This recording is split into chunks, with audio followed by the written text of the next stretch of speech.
All right, guys, here we are back again on this old case excavator 9010B.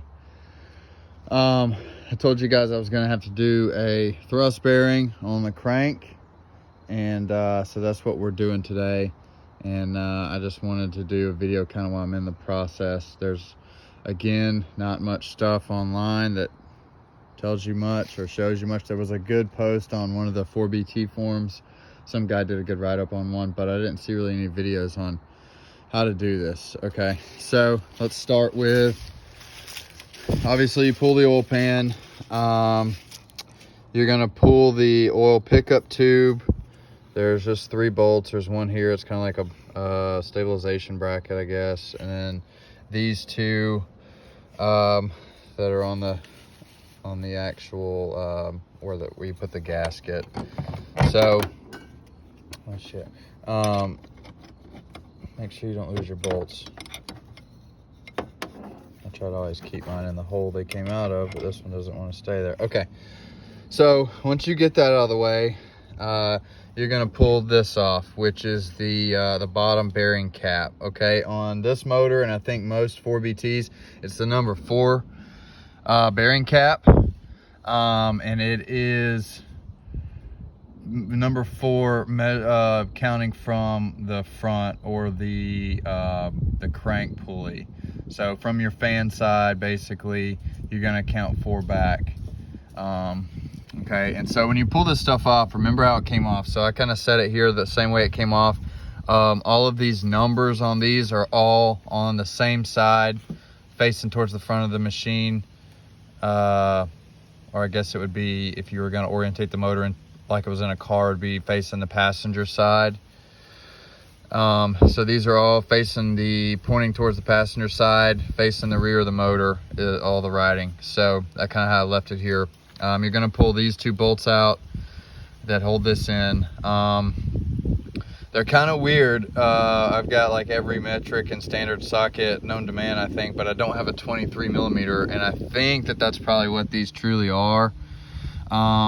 It's not a 15/16, it's not a 7/8. A 24 is what I got them off with. You just got to be really careful, and you know, obviously don't use an impact. Just use, I think I might have marred it up just a hair, but just use a 24 with a big breaker bar, and they'll come off. And like, really, once you break them loose, they're kind of free. They not much to it. It just took me the longest, it seemed like, to find the dang socket. So all right, so you got that off. All right, now let's go over here and let's talk about this bearing. I'm gonna see if I can get you some footage here. I've been kind of working it, and there's not much room up in here to work. So, all right, so here we are. Okay, see, let me show you. See all the bottom caps? Like I was telling you, see that writing? It's faced towards the passenger side of the motor. And all letters facing to the rear. So those are what you're pulling off. You're only going to pull off the number 4, which is what I've already got off. Okay, and so this bearing, this is your bearing here.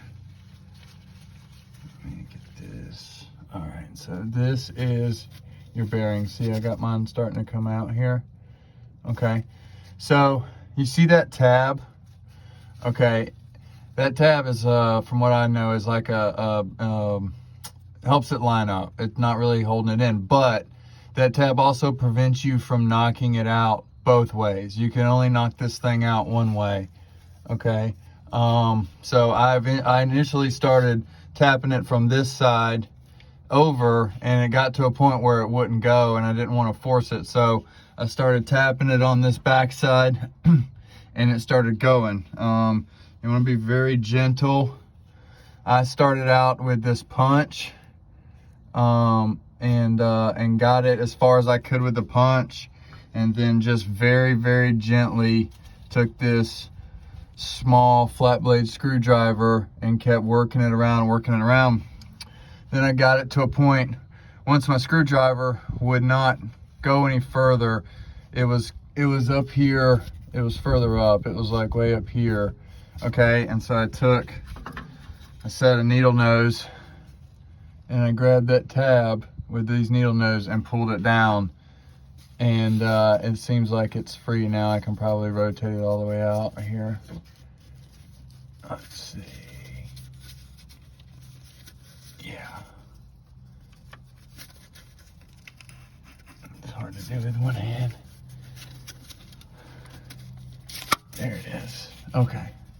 So here is your thrust bearing. As you can see, mine lost a side, okay?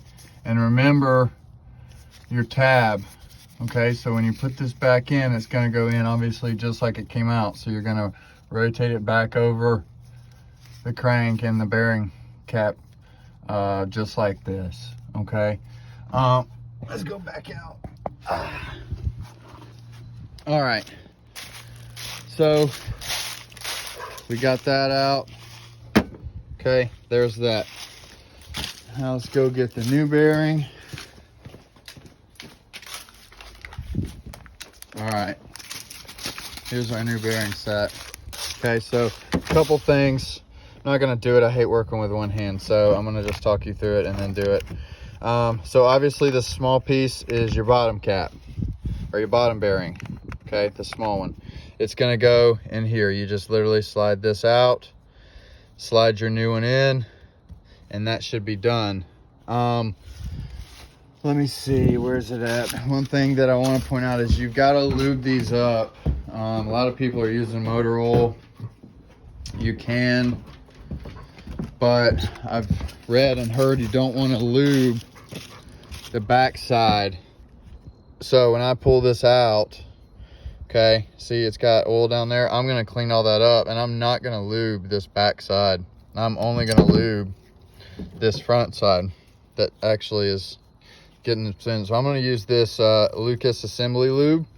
It's a little tacky, and that way it doesn't just, you know, run right off as I'm reassembling. Motor oil obviously is not tacky, so you know, use whatever you want. I read online people using motor oil and having, you know, obviously their vehicles are still running, so you can use motor oil. But I'm gonna use that assembly lube. So like I said, we're gonna lube these new guys up, clean this up, slide our new one in. We'll leave that for the end, and then I'm gonna go back. I'm gonna lube this new bearing, new top bearing up again on the bottom, okay, and go slide it back in. Remember, just like it came out. Tab was on the driver's side of the motor, and so yeah, so I'm gonna leave that guy in, and you see there was the failure. Here's the other piece I got out of the oil pan. So apparently Cummins did this 3-piece design and pressed them together, and they're known to fail. So appreciate it, Cummins. You've caused me a royal pain in the ass today, but hey, maybe this helps some of you, one of you at least. Yeah, only other thing I got is on these, when you're reassembling, you want to use red Loctite.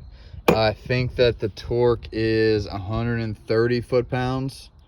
I'm going to verify that in my manual. The manual also says to use a dial gauge, if you will, that basically you tighten them down to 100 and whatever, and then you rotate them 60 degrees more, I think is what the manual says. So I don't have one of those gauges. I'm just gonna, you know, gauge it with my torque wrench. You know, 60 degrees, 90 degrees, that's pretty easy to do, you know, basically like a quarter turn. So so yeah, I hope this helped you guys. Like I said, not a whole lot of videos on this.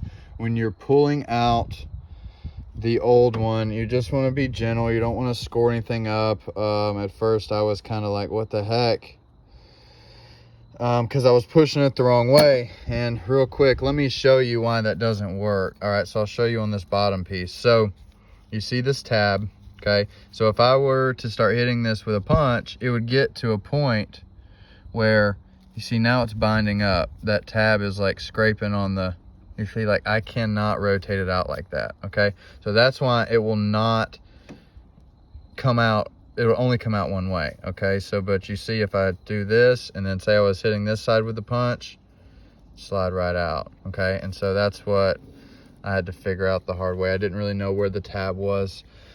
I saw it once I thought about it, and you know, kind of was like, what the heck's going on? So anyways, I'm gonna hopefully get this thing buttoned up. I don't know, maybe an hour or two before dark. So hope this helped you guys, and see you soon.